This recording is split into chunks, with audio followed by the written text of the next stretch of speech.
containing in a few lines the history of a French family from 1789 to the present day. Beneath the shadow of St. Sulpice, the ancient mansion of the d'Esparvieu family rears its austere 3 stories between a moss-grown forecourt and a garden hemmed in, as the years have elapsed, by ever loftier and more intrusive buildings, wherein, nevertheless, 2 tall chestnut trees still lift their withered heads. Here from 1825 to 1857 dwelt the great man of the family, Alexandre Bussart d'Esparvieu, Vice President of the Council of State under the government of July, member of the Academy of Moral and Political Sciences, and author of an essay on the civil and religious institutions of nations, in 3 octavo volumes, a work unfortunately left incomplete. This eminent theorist of a liberal monarchy left as heir to his name, his fortune and his fame, Fulgence Adolphe Bussart d'Esparvieu, senator under the Second Empire, who added largely to his patrimony by buying land over which the Avenue de l'Impératrice was destined ultimately to pass, and who made a remarkable speech in favor of the temporal power of the popes. Fulgence had 3 sons. The eldest, Marc Alexander, entering the army, made a splendid career for himself. He was a good speaker. The second, Gaëtan, showing no particular aptitude for anything, lived mostly in the country, where he hunted, bred horses, and devoted himself to music and painting. The third son, René, destined from his childhood for the law, resigned his deputyship to avoid complicity in the Ferry decrees against the religious orders, and later, perceiving the revival under the presidency of Monsieur Faliers of the days of Decius and Diocletian, put his knowledge and zeal at the service of the persecuted church.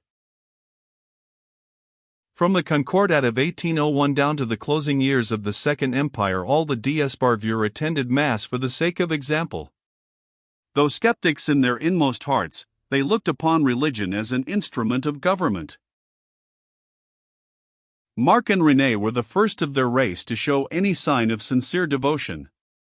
The general, when still a colonel, had dedicated his regiment to the Sacred Heart, and he practiced his faith with a fervor remarkable even in a soldier, though we all know that piety, daughter of heaven, has marked out the hearts of the generals of the Third Republic as her chosen dwelling place on earth.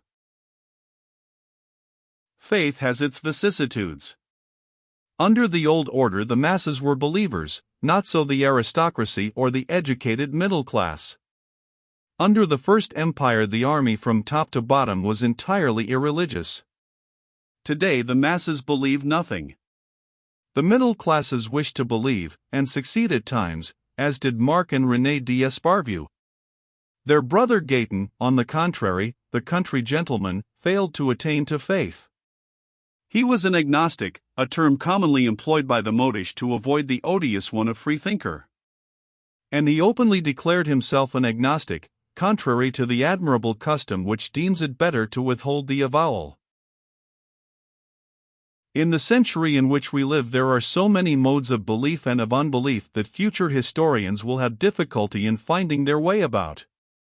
But are we any more successful in disentangling the condition of religious beliefs in the time of Symmachus or of Ambrose? A fervent Christian, René d'Esparvieu was deeply attached to the liberal ideas his ancestors had transmitted to him as a sacred heritage. Compelled to oppose a Jacobin and atheistical republic, he still called himself Republican. And it was in the name of liberty that he demanded the independence and sovereignty of the Church. During the long debates on the separation and the quarrels over the inventories, the synods of the bishops and the assemblies of the faithful were held in his house. While the most authoritatively accredited leaders of the Catholic party, prelates, generals, senators, deputies, journalists, were met together in the big green drawing room, and every soul present turned towards Rome with a tender submission or enforced obedience, while Monsieur d'Esparvieu, his elbow on the marble chimney-piece, opposed civil law to canon law, and protested eloquently against the spoliation of the Church of France. 2 faces of other days, immobile and speechless, looked down. On the modern crowd, on the right of the fireplace, painted by David, was Romain Bussart, a working farmer at Esparvieu in shirt-sleeves and drill trousers, with a rough and ready air not untouched with cunning. He had good reason to smile. The worthy man laid the foundation of the family fortunes when he bought church lands. On the left, painted by Gérard in full dress bedizened with orders, was the peasant's son, Baron Émile Bussard d'Esparvieu, prefect under the Empire, keeper of the Great Seal under Charles X, who died in 1837, churchwarden of his parish, with couplets from La Pucelle on his lips.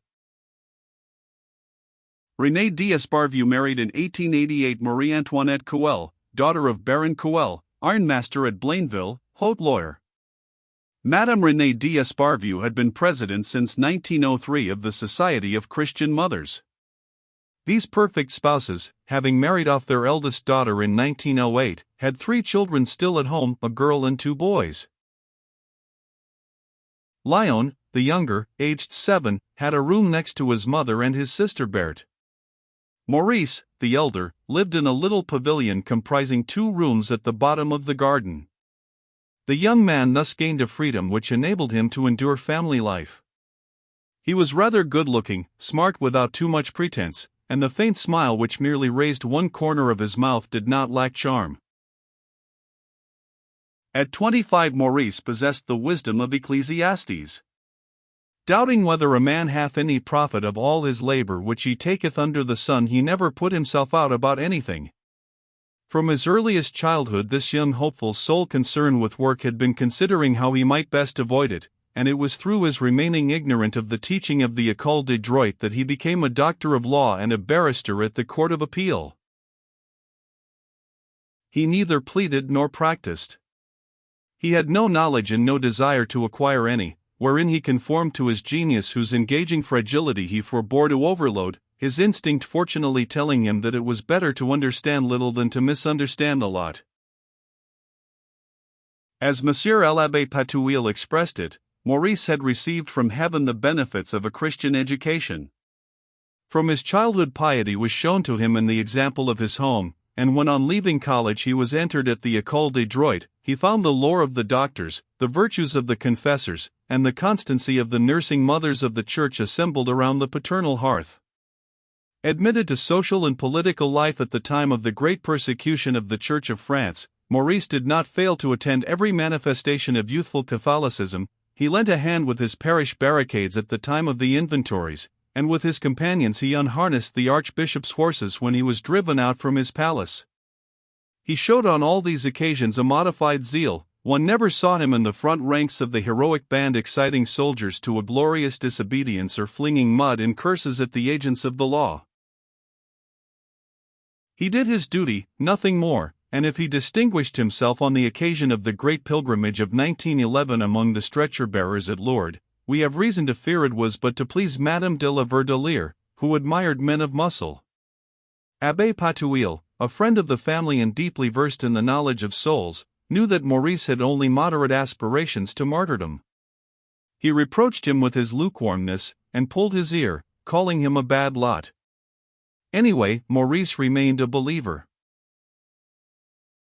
Amid the distractions of youth his faith remained intact, since he left it severely alone. He had never examined a single tenet. Nor had he inquired a whit more closely into the ideas of morality current in the grade of society to which he belonged. He took them just as they came. Thus in every situation that arose he cut an eminently respectable figure, which he would have assuredly failed to do, had he been given to meditating on the foundations of morality. He was irritable and hot-tempered and possessed of a sense of honor which he was at great pains to cultivate. He was neither vain nor ambitious. Like the majority of Frenchmen, he disliked parting with his money.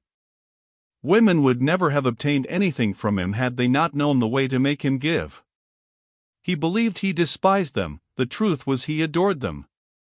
He indulged his appetites so naturally that he never suspected that he had any. What people did not know, himself least of all, though the gleam that occasionally shone in his fine, light brown eyes might have furnished the hint, was that he had a warm heart and was capable of friendship. For the rest, he was, in the ordinary intercourse of life, no very brilliant specimen.